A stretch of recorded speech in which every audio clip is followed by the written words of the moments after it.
Good day, everybody. Welcome to episode 13 of Coffee with Centuro. We've timed it well. Lucky number 13, just in time for Halloween. So, how you guys doing? Yeah, good. Thank you. Good to have you back. Good to be back. So back with Ben and Sarah. I've been out for a few weeks, but back in business. Yeah. I think we've decided to mix up the format a little bit this week. So what we're going to do is, and hopefully going forward, we'll try this out, see how it works. We're going to start with a short kind of story about a success or horror story of companies that have scaled into different countries around the world. And then we'll go straight back into the usual discussing some business news. So kicking off this week, I thought since we are Coffee with Centuro and I have this mug in the cupboard, I thought let's start with Starbucks. So I'm going to talk about Starbucks. I'm going to talk about one of their international expansion plans from quite a while ago, actually. It's a bit of an old one, for about 20 years ago. So in 2000, Starbucks launched into Australia for the first time. They opened 87 stores in just 8 years. So, I mean, that's very rapid growth from their launch. And just to kind of put it into perspective, they've got over 28,000 branches in 76 countries at the moment. And in China, a new Starbucks opens up every 15 hours. That's how popular it is in China. Wow. And as an interesting fact, there is not one Starbucks in Cape Town, South Africa. There is not. I was going to ask you that later. Market gap. Here we go. Just there's talk of it. There's always been talk of it. We have it in Johannesburg, but it hasn't made it to Cape Town yet, of all places. Because I think they do have Starbucks in the most bizarre places as well, right? Yeah, there's one in Guantanamo Bay. Oh, is there? There's one in Mecca. I think there is one right in the heart of Mecca. But what's the classic is that there isn't one in the place called Starbucks. Am I right? Or I didn't know there was a place called Starbucks. No, it's either a place called Starbucks or I must research that somewhere. Sorry, carry on as you were. Yeah, so 87 stores in 8 years in Australia alone. I mean, it shows they really pushed for aggressive rather than organic growth. But anyway, I've got 3 key reasons why they failed. Obviously, it's down to discussion, debate. But the kind of 3 reasons I've got is 1 is that aggressive growth rather than organic growth. 2 is a failure to adapt to the local market. And the 3rd is their pricing strategy was quite questionable. I don't think they marketed or priced their product properly. So if we take these in turn, let's start with aggressive growth. By opening so many stores so quickly, they didn't really allow any time for the Australian consumer to kind of develop an appetite for the brand. Obviously, we've got Ben here, so we'll get his opinions in a moment as an Australian. Yeah. But, you know, they opened up in the suburbs, they opened up in the cities, they were just everywhere so fast. It's almost like the basic economic principle of supply and demand. There was so much supply before they built up the demand that it didn't make sense. And I mean, what do you guys think in terms of aggressive growth? Because your product has worked in all these other markets, do you just go for it in a new country because of your track record? Or do you need to maintain that principle of organic growth wherever you go? I guess the weird thing is, one, obviously Starbucks is such a well-known brand, so you have to imagine there's some level of appetite for it, where someone will go, oh, cool, there's a Starbucks now. That's what I want to go in for. And obviously then there's the demand for coffee. It's, you know, one of the biggest drinks of the world, that there's demand for it. I guess the problem is, you're right, is how aggressive do you go? I could imagine spreading it out a little bit makes sense, and I guess it'd be interesting to know where all of these started popping up in terms of which cities and so forth. But yeah, I guess you're right in terms of you kind of want to pop up with a little bit of presence, but not too much, if that makes sense. So rather than 8, maybe 4 would have been a better number. But Starbucks, as far as I know, their strategy has always been that they don't worry about districts or cannibalizing even in on themselves. So I mean, as you guys would, I don't know if you know, but in New York, there's a Starbucks on 2 corners right opposite each other, and you can compete with each other. They don't have a problem with that. And they just believe that they just, take over as much space as possible. So I do think that they've kind of taken that to heart and just expanded as fast as they go. Again, just with me in South Africa, they entered in South Africa with a local company buying the brand rights to open the stores here. Now, I'm not sure if if that's what happened in Australia. But in South Africa, the company that brought it in expanded it to 12 stores in Johannesburg and Durban quite quickly. And then it didn't work because they overcapitalized on the setup, and they've now sold it to another South African company for, I think, 12 million rand, which is basically R1 million per store. And that's almost nothing, because I think just the fittings were a couple of million rand to set up one store. Because they also didn't, in South Africa, they didn't go with you get lots of quirky Starbucks all around the world, really small. Here they went for the best shopping malls, the best venues, massive stores, big kind of thing, big stores, you know. But it actually took long to get here, and when they got here, it didn't actually work, and they've now sold it to someone else who wants to take it further.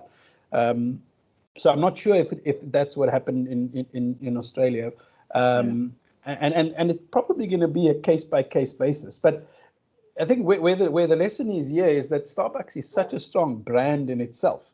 Just the brand Starbucks, that you would believe you would think that they would be able to enter into a market, unless, Ben, are Australians like so patriotic that they might not want to buy an American brand? Do you have a big Australian coffee brand called, Didgeridoo Coffee? It's no, not that I'm aware of. I mean, I haven't been. I've been back on trips, obviously, but been living here for 7 years. So I was even trying to think of what's the equivalent. Like for us, we've then got Pret, we've got Costa, we've got Cafe Nero. So just trying to think of what the other chains are out there. Might be the other thing. I really mostly got into coffee since being over here, to be honest. So it wasn't a massive thing for me while I was back there. I think there is, and I wonder if this has been adapting in the short term as well. And I think it's on some level here as well, though a lot of culture of, supporting the local, the independent. But I guess you get that here as well, because while Starbucks is a very synonymous brand, it's also, a bit synonymous with overpriced coffee, or like, that sort of pumpkin spice lattes, and that it's the branding around it sort of thing, rather than nobody thinks, oh, that's going to be the best coffee. Even here, I will, if I see a local nearby, I'm going to pop in there because it's generally a good coffee at a slightly cheaper price. So I wonder if there was that factor as well. That's exactly what I was going to go on to say next. So you've you've gone straight to it. Reason King two of for the segues. That's what they call me. I've seen it. So yeah, no adaptation to the local market. So even though you've just said you only really got into coffee when you came to London, apparently Australia has one of the world's biggest coffee markets, worth $6 billion in revenue in 2018 alone. So when kind of Starbucks went in there, they didn't really pay attention to that culture. So I've read online that apparently it all started with Italian and Greek immigrants to Australia in the early 20th century. So they came in, they brought in this whole idea of, go to a cafe, meet your friends, your family, socialize, have a cup of coffee. You build up a relationship. It is what Ben just said, your local coffee place. It's not a chain. You build up a relationship with the barista, the other people there. And it's more the experience, not just the coffee alone. And kind of Starbucks came in and they're like, here we are, we're a big American chain. It's all about your product. Get yourself caffeinated in the morning before work, kind of ignoring that social element, and bringing in really sugary products. Whereas apparently the Australian palate, Ben, you can correct me if I'm wrong, so it's supposedly more espressos and macchiatos and those kinds of coffees rather than your I don't know, I don't really drink coffee, but your frappuccinos and whatever else.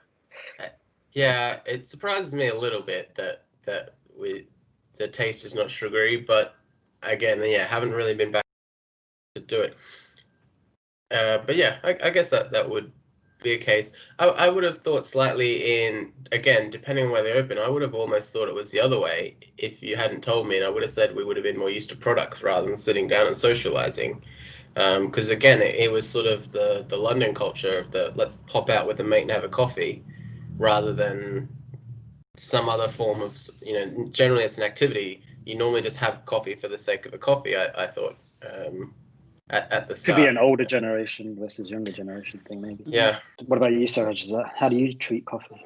Yeah, I mean, coffee is massive in South Africa. It's a big brand, and I think some companies here capitalized on the fact that Starbucks wasn't around. So we've got a very big chain called Vida e-coffee. They became the Starbucks. So there's a Vida everywhere where you look. You turn your head, and they've combined with the Shell service stations. So now there's a Vida in every Shell service station outlet. So they definitely.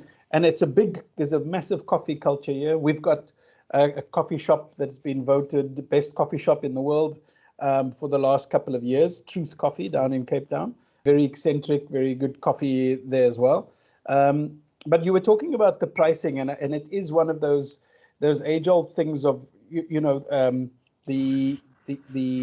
they keep their prices pretty standard, and it then becomes pretty expensive in some countries.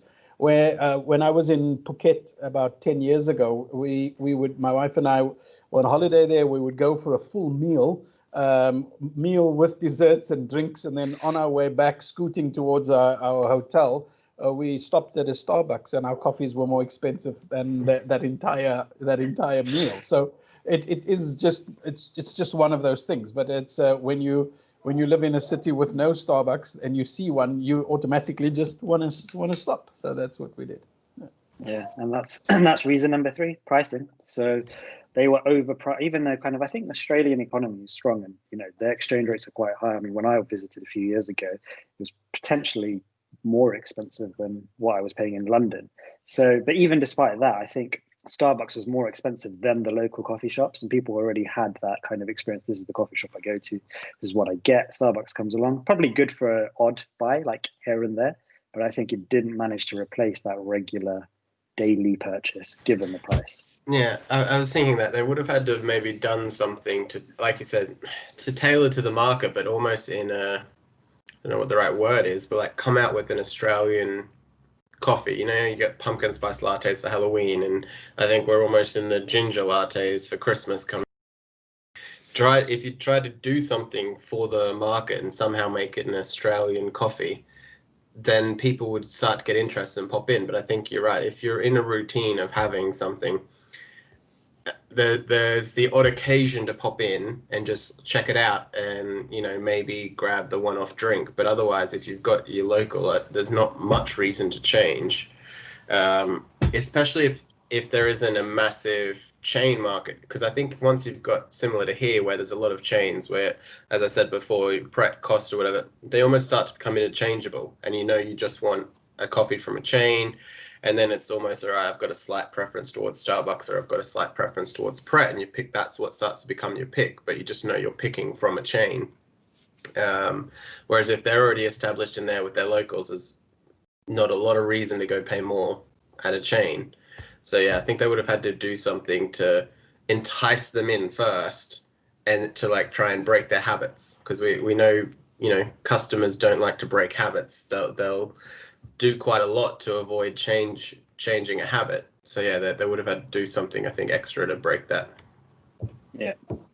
I mean, I think the one thing that Starbucks has done amazingly well is, I think many years ago, is made coffee an everyday thing, or proper bean to cup coffee. Again, when I was in Toronto last year and 8 years before that, or 6 years before that, they still have coffee shops there, a big chain, Tim Norton. They still sell kind of black filter coffee, which I found quite weird. I don't know. I wouldn't necessarily go there and buy a filter coffee. We're not it's almost like going to buy an instant coffee, which it's the bean to cup kind of scenario. They do it here as well, though. I often see that because I mostly frequent Pret here, and there'd often be people who come and just get a black filter, chuck it in there. They'll bring their coffee mug, but that's 70p compared to £2.80 that I'm paying for my cappuccino. So I think that's just I don't have the time. I'll grab it on the way into the office. Give me a black filter, please. Here's your 70p, and into my coffee mug, and I'm into the office. So I think that's where that comes into. That's a convenience. Yeah, I guess. I think one of the best things I don't know, Suraj, you can give your opinion as a marketing expert, but one of the best things Starbucks did was put people's names on the cups. So you go in, one, it personalizes it. Two, they're calling out your name, makes you feel more comfortable in that environment potentially. But then it also triggered a lot of people to take photos of those cups, put it on Snapchat, Instagram. Hey, look at me with my coffee. And then it kind of had that virality to help spread Starbucks. So I think that was a big move, successful. Yeah, I wonder if that's got any reason why it struggled to work. Yeah, because people's names are like Holy Tlatla.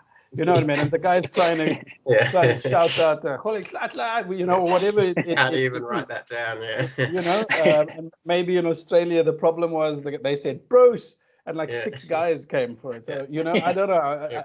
Bazza and Shazza and Gaza. Yeah. No, I think from a marketing point of view, it is cool because I did exactly that when I was up in Johannesburg and the Starbucks just opened. I firstly stood in a queue for half an hour just to get in, and then I took a picture of my cup with my name on it, and you gotta and then you post it and everything else. I think it's clever. I think they've.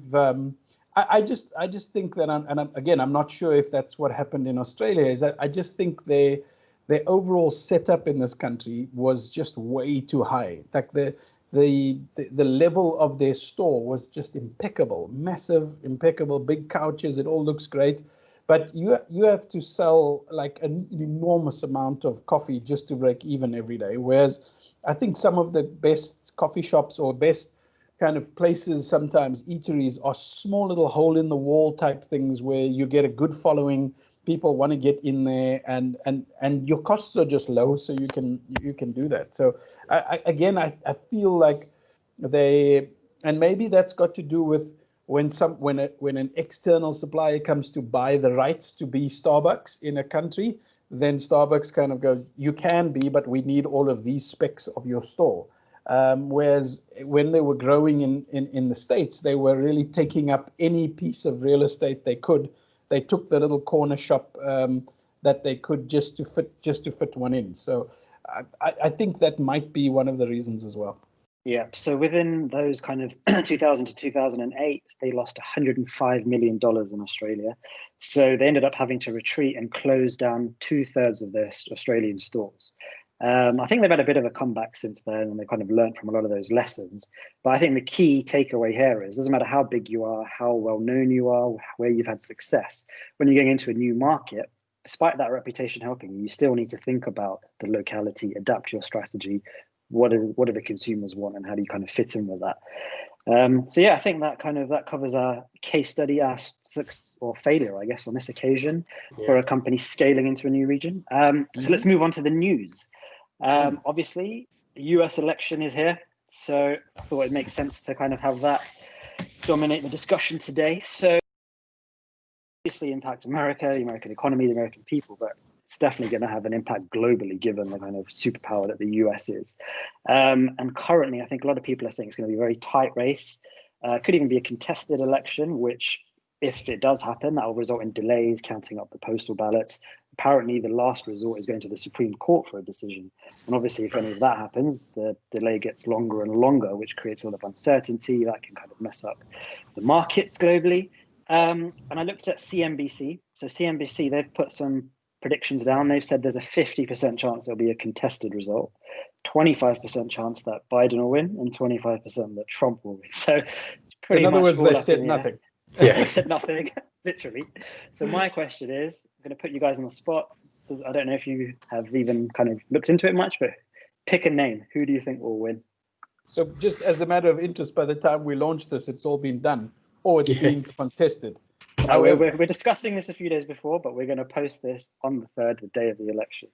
Good. Okay. Well, I'm saying Biden, only because I think that I almost have, you got to try and have faith in that the US population as a whole can see the damage that Trump has done over the last couple of years. And I think, besides the economic fallout, besides the movement of people and all the things that Trump has done, if he gets elected again, my overall perception of the population of the United States might be at, and who cares about my opinion, but I would just go like, what the hell? How is it possible that he could be elected again? That's my thought. You're never going to get a whole consensus of the US understanding it. There's always going to be divides. There's always going to be the people who see the good that he did in terms of bringing in legislation to reduce the cost of insulin for diabetics and so forth. I think I saw that. I'm guessing it went through, but don't quote me on it and so forth. I guess I'd go the same way, though. I think the turnout's going to be what everyone thought would happen last election, i.e., he's not going to win, it's fine, it's going to be Hillary. And then, oh shit, he won. I think people will now go, oh no, I can't just do that.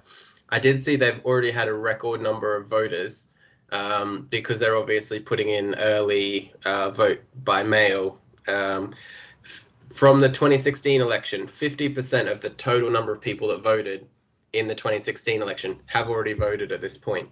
And they haven't even gone to like physical poll stations and so forth. So they're set to have record numbers of people voting.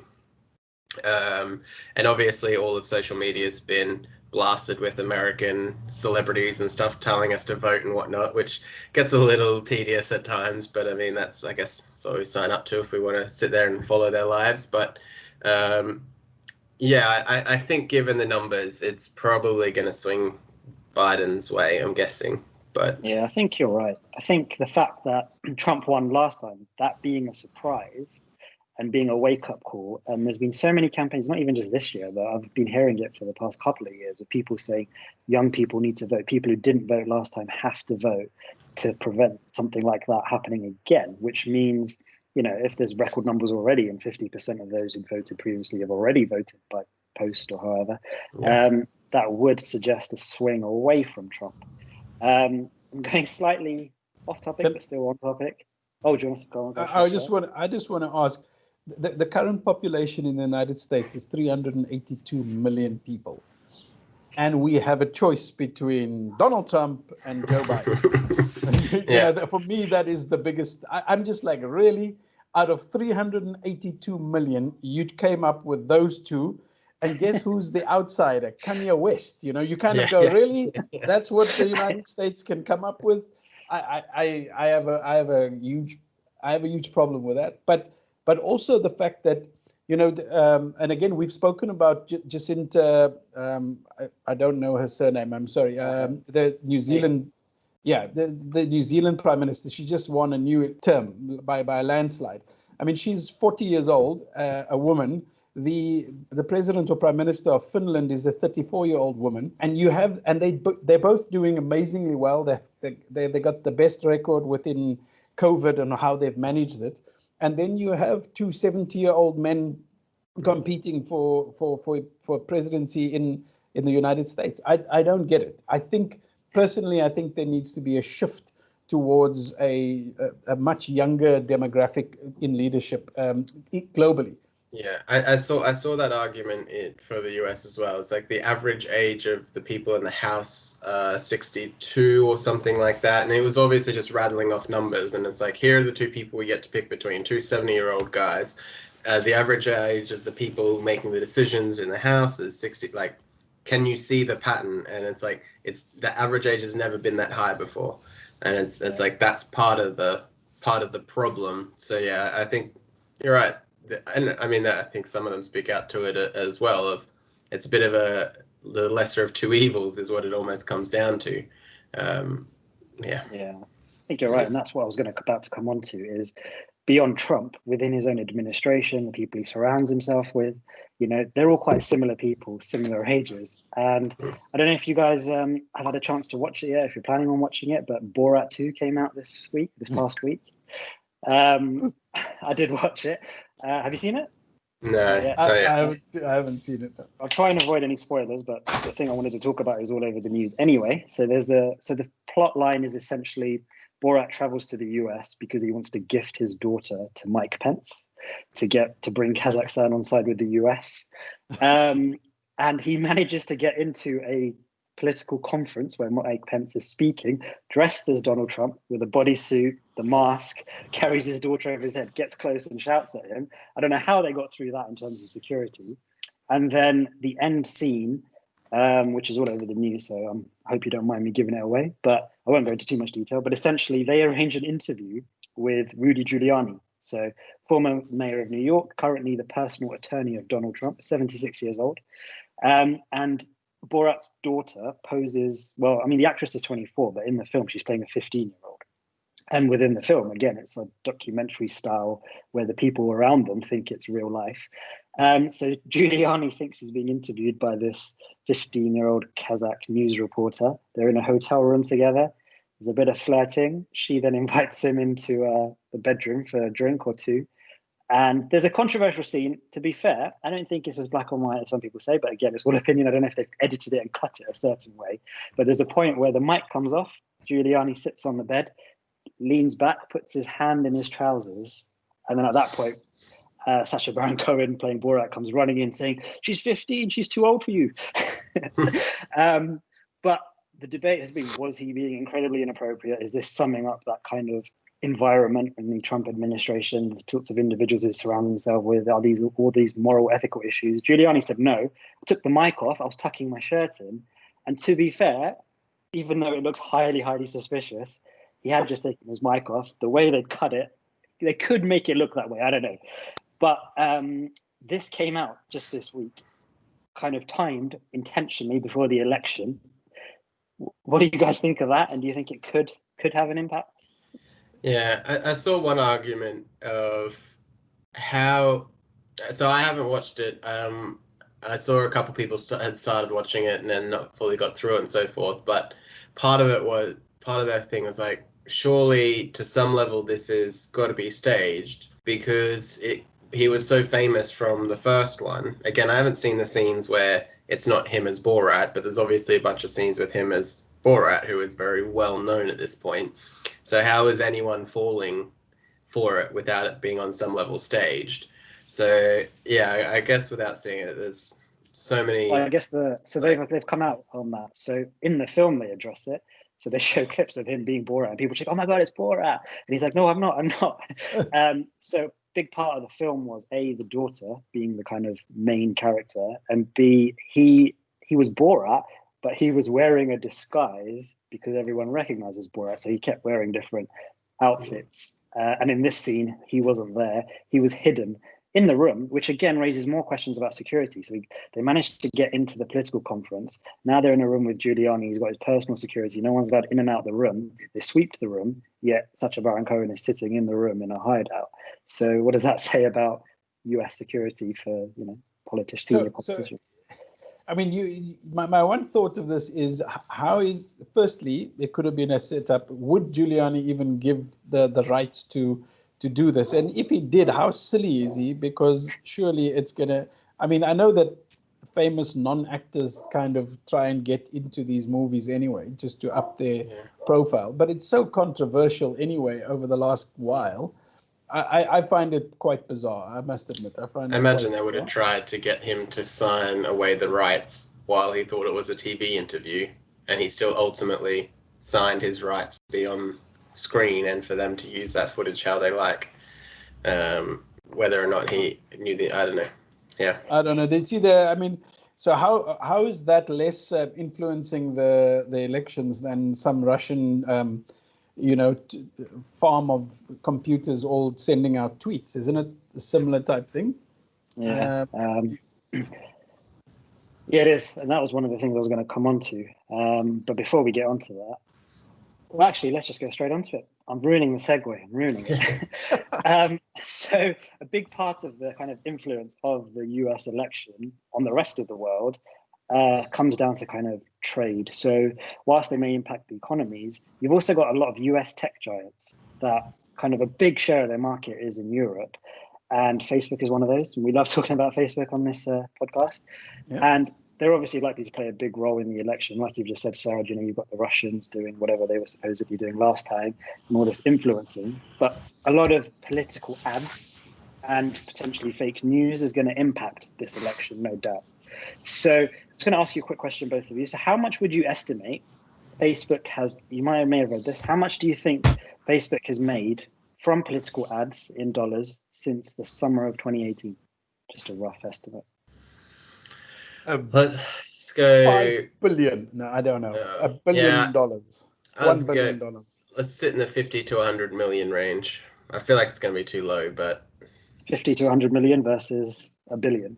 Yes. So Mark Zuckerberg has come out and said they only make a relatively small amount from political ads. It's 1% supposedly of their revenue. But the amount is $2.2 billion. This is political ads alone. And if we look at just 2020 and we look at just Joe Biden and Donald Trump, Biden has spent $93 million on Facebook ads since January of this year, and Trump, similar, $90 million. So what do you think about the two lead political candidates spending around $200 million on Facebook ads? I mean, imagine the equivalent was they spent it on TV ads before then, right? And radio and so forth. And I think Facebook were talking about banning ads or something in the last week up to the election, I think. Yeah, they have said that. Yeah. Anything running before that week still live. Yeah. But isn't it also the age-old thing of how much money gets spent on an election? So what ends up happening, and this is not only in the United States, I think it's in a lot of places where so much money gets spent on elections. Imagine if they took that money and spent it on the poor, spent it on education, on housing, and in my case in Africa where it's needed. And you kind of go, now you've got people battling it out and putting ads just to see who you're going to vote for. The interesting thing for me always in my outsider's view of the United States is all that money is aimed at a very small percentage of people that sway their votes. Because the majority of the country are red or blue, and you're born that way and you stay that way. And there's a small little slither of people who kind of switch from who they're going to vote for depending on their flavor of that election. It's a hell of a high percentage of ad spend per vote that you're going to get, I would think. Yeah. I wonder on the spend thing though, is then how do people get educated about who they can vote for? So if you try to change that system of, all right, let's take that 170 million that just got spent on Facebook ads and spend it on the school system, I guess then the argument becomes, how do people know who to choose from? Although I'm guessing not many of their ads talk about their policies and actually educate you on how they're going to be as a president. To give you an example of that, Trump's had 48 ads kind of blocked by Facebook this week because they say they had the phrase, "Your vote has not been counted." So they're kind of using that language to kind of make people think, oh, I need to go and vote, or I need to do this. So Facebook has been criticized in the past for not doing enough when it comes to political ads, fake news. So they are being more active. They have taken down those 48 ads. In this week alone, they are preventing new ads being posted the week before the election. So I think we're into that period now. And they are also indefinitely banning any political ads following this election on the 3rd of November. So I guess they're reviewing it internally. But this kind of brings me on to discussing Facebook and removal of this kind of content in general. So I read an article discussing the moderators themselves, so the people whose job it is to look at all the content and decide what to remove. And I think this is interesting. So I'll give you an example. One of the moderators they interviewed said that she saw a post. She thought it was racist. We have to remove it. And it was a photo of a white family with a black child. And the caption said, "House is not a home without a pet." And she was like, this has to go down. This is disgusting. She went to her manager. I don't know what the process is, but she couldn't just press the button. She went to her manager and said, look, this post is racist. We need to remove it. And the manager was not convinced. They said, no, it's just a photo of a family. And she said, yeah, but there's no pet in the photo. They're clearly referring to this child. And the manager said, well, there's no home in the photo either. And the post was allowed to stand on that basis. So the criticism she was suggesting was there's no structure, there's no support from Facebook in terms of how they remove this content. And the fact is, if you've got lots and lots of different people looking at it, trying to take it down, kind of where do you draw that line? How should Facebook really be 100% responsible for this? Yeah, I guess that sounds obviously very straightforward. I was almost just quickly Googling to see if I could see anything pop up. There's lots of things like a house is not a home without a dog, but then they're just signs. So I can't find any immediate reference to it in a quick scan. So, who was the company advertising it? Was it a pet company that was trying to sell you a pet kind of thing? Because obviously there's a lot of ads that are trying to be like multicultural, multiracial families and so forth. So if you go out and see the average like banking ad and so forth is probably a multinational, multi-racial couple is a very common thing, right? So and then I wonder, without more context, was that just their attempt? Maybe it was tone deaf. I suppose, do you take it down for being tone deaf, by mistake?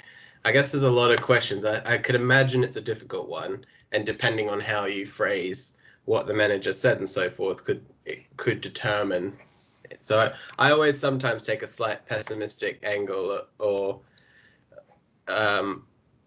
news often swings things to sound one way. So I guess it would be very difficult is one way of thinking about it, to determine exactly what it is. That sounds like a clear case and someone should be able to do it, but So Zane, can I just quickly find out, is your next topic you're going to bring up religion? Because you've kind of gone from coffee, politics, and now we aren't. I mean, I don't know where we're going here, but now we're on to racism. No, the difficulty on this is.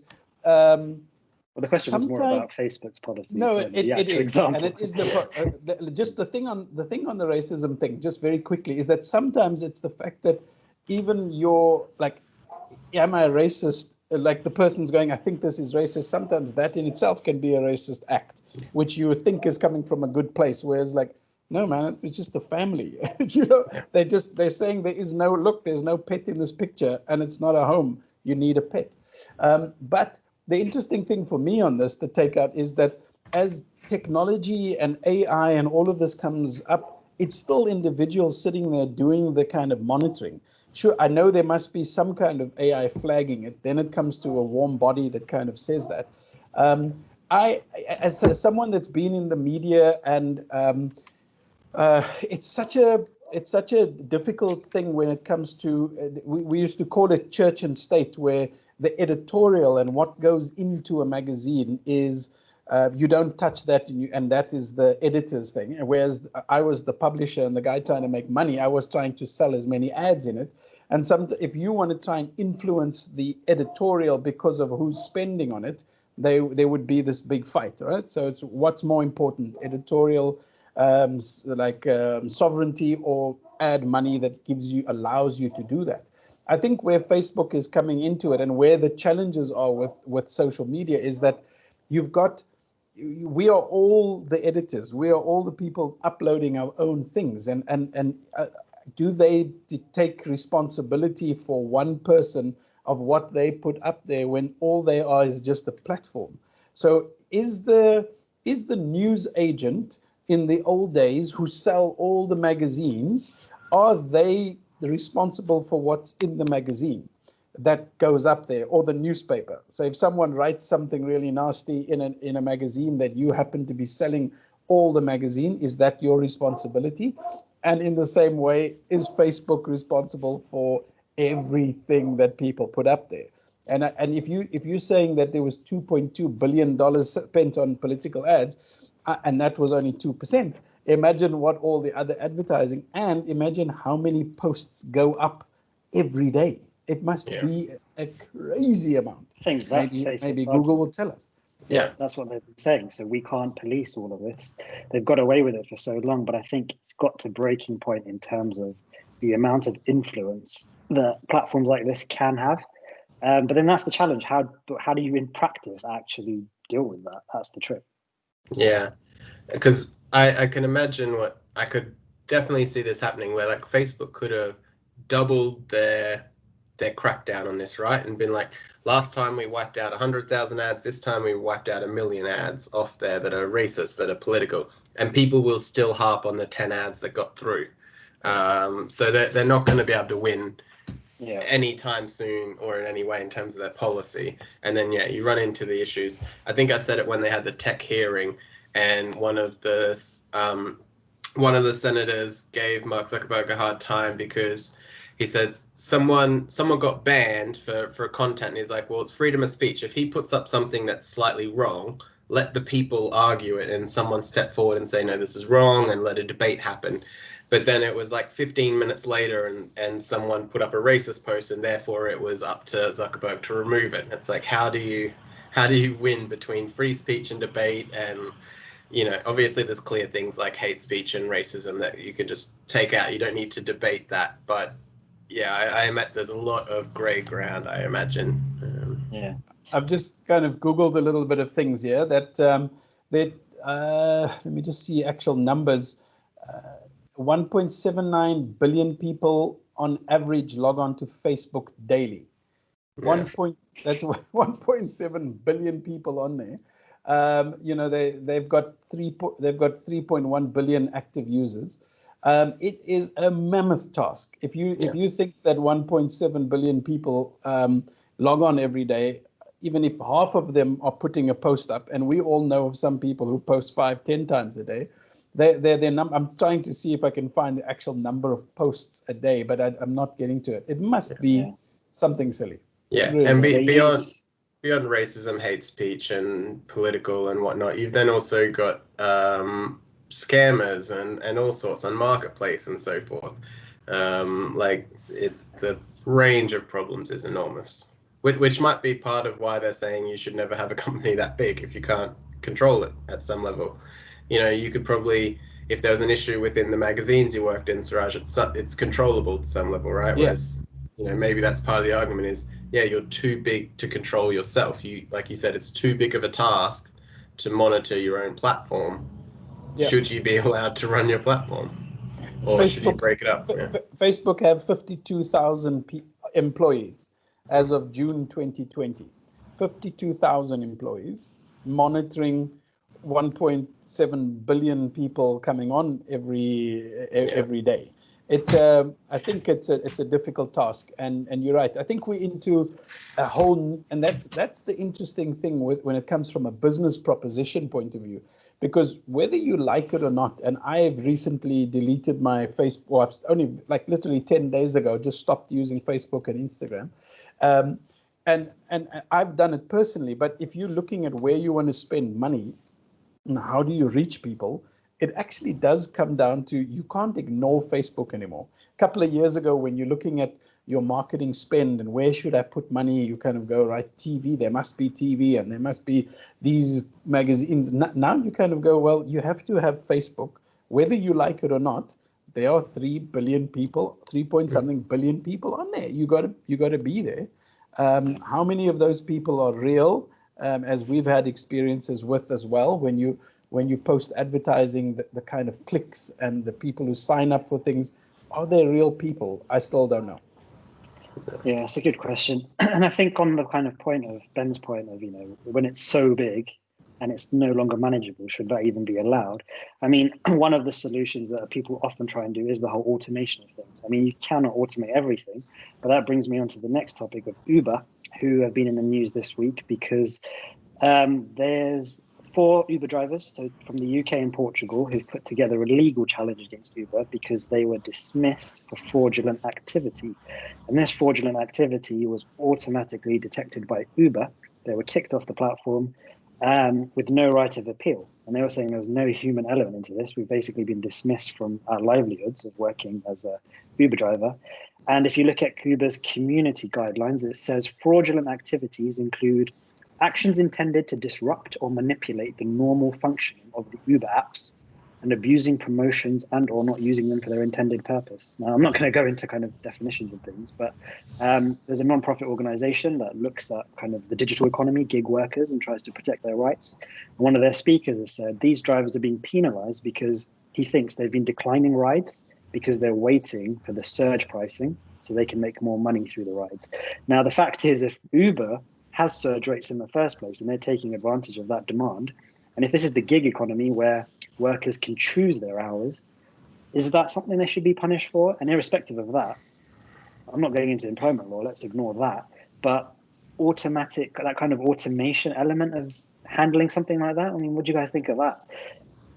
Yeah, so I know manipulation of it's an issue.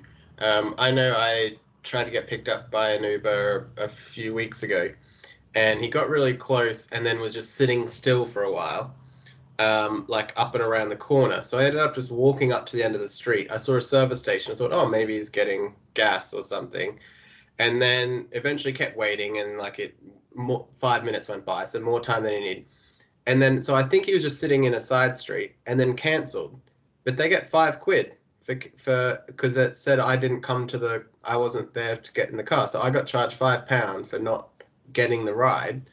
And then I had to order another one, and it came straight away. And I saw the other car go by a little while after. So I'm like, he was clearly in the area and was there. So I don't know if I obviously then appealed it and got the cancellation fee back, which was automated, I imagine, because it was relatively quick, and thankful for that from a customer service point of view.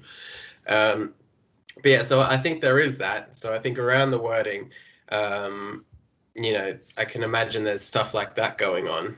Automated fire. I guess the case is what's there? Is there appeal just that there was no human? Yes, we did it, but we got fired for being no human. Are they appealing what the initial reason is, or? Yeah, they're saying we didn't do anything wrong. There were no fraudulent activities. Uber's automated system, like you've just said. So your driver was hanging about and you don't know what happened. He's cancelled and he's got the £5. Is he doing that on purpose? Is he trying to make money and not do the ride and get somebody else? So they're saying the system has logged us as doing something dodgy, fraudulent, but they're claiming, well, we didn't, and no one's reviewed this, and we've been terminated without any right of appeal. Yeah. So how is that fair? They're denying the fact they did anything wrong. Yeah. So firstly, the Uber don't employ any drivers. So it's an app that you have the right to use, and it's again based on your voting of your driving skills. It's when you rate someone, right? And I'm saying this just because I owned a fleet of Uber cars, and I had drivers, and I needed to go through all of this. So part of the thing with Uber is that you take on when you're accepting the terms and conditions, is that you will respond to any call at any time. You won't wait for the surge pricing. You won't cancel unnecessarily, and you will maintain a certain level. The thing is that if you get a couple of bad votes and a rating, you automatically just go off. Your app just stops working. So you're not fired. You just can't work anymore, which is part of the whole problem with Uber and the cases around the world, is that it's discriminating against the driver because they have no rights. They're there to be able to drive, but you have no rights as a driver. I'm driving, earning money for Uber, but I have no benefits as an employee. And if I get bad ratings for whatever reason, I then just kind of get switched off, and there's almost nothing I can do. But would Uber argue that, we're not employing you, we're not paying you a salary? You could get a job at a minicab company, or I don't know, nothing to do with driving. You could get a job somewhere else and also do this. So it's not that, the whole point of it is it's not that traditional model. So I guess that's where the debate comes in, the kind of people's rights and making money for Uber versus correct that model. And I actually agree with it in that, in the one respect that you're not forced to do Uber as a driver. Yeah. They're not asking you. They're probably not even advertised to be a driver. You've come to them and said, can I be a driver? I want to earn some extra money on the side. So I do think that you are taking responsibility as a gig worker. I think it's going to be a problem as we go a little bit further into more things like this. But you probably find a similar type thing with Airbnb, right? So if you're an Airbnb, you own a flat and you rent it out on Airbnb, can you be taken off that based on how clean the place was, how quickly you responded, all of those various things? And could you then go and appeal and say, now I've got this flat standing empty? It was but Airbnb didn't ask you to come there and make your room available. Yeah, I imagine that you would want some level of appeal in the sense of like by chance things have come up wrong, or like by chance things have gotten cancelled, and like what if you just met their automated criteria by mistake, or like on the very low end of the threshold of it being. So I wonder if that's where these guys are, you know, if you're being fraudulent, you probably aren't going to try and take this to court, right? So I could imagine there's some level of why would they be going through this, unless they're then just trying to get money out of Uber, I guess. But it you would assume maybe then they are innocent if they're willing to fight it. If they weren't innocent, you think they might not fight it. So then, is it a case of should Uber just be able to go, this was a fraudulent activity, you cancelled 6 times in a row, and we can see that each time someone was in the area, so that your reason for cancelling didn't line up. Therefore, we think you're being fraudulent, and that's why we fired. That's why we cancelled your contract with us. Then let them try and appeal, that sort of thing. Like, just my experience in Cape Town is that they actually do have a whole. They have a, what did they call it? But it's a big place where you can come and put your case forward. So if there's anything wrong, you get cancelled. You go to the Uber office. There's normally a queue, like an hour, 2 hours to get to speak to someone. But then you speak to a human being, you show your case, and they can immediately switch it back on again. So there are appeal processes. There are real, again, back to that same thing, is how much of this is automated, how much of it is real human beings. And I think if you think of the pure number of Uber drivers there are, you have to automate it at some point, cancel them, and then you can come in and it can be switched on immediately. And there are some offenses that you get cancelled immediately. So if one of the drivers complained that my driver was drunk, I think they automatically get cancelled, and then you have to come in and make your case that you weren't, and all of these various things. It's a really fun-loving guy. Yeah. Yeah. I think some stuff has to be automated, right? Like I know, like your banking activity, right? Someone in India gets your credit card and tries to charge, and then your credit card gets frozen because they're like, we don't think this is you. That's happened to me before. There wasn't a person manually there going, I don't think Ben's in India. I'm going to freeze this transaction for £200 and send him a letter. That was an automated system that just went, no, likely to be fraud, bang, freeze, let Ben get in touch and unfreeze his card. So like you need automated systems. I guess then you just tweak how you deal with them, and when you bring in a human, or whether you would let them appeal to a human. And like you said, if there's a job set, if there's a office they can go to and manually appeal, not ideal, but that's probably going to be 3 to 5% of the cases, whereas 95% of the time the automated system's correct. Like you have to do that sort of figuring out in the process. Well, let's see how this goes. Let's see what the result is, whether Uber changes its policies and kind of does that. I guess the reason they haven't is probably because automation save that kind of human cost, hiring people, dealing with it, all of that. But they may have to do it in this case. But anyway, I think that kind of brings us to the end this week. It was an excellent discussion as usual. Thank you guys. And good to have you back. Good Thanks so to much. be back. Look forward to next week. Perfect. Cheers, guys. Bye. Cheers. Bye.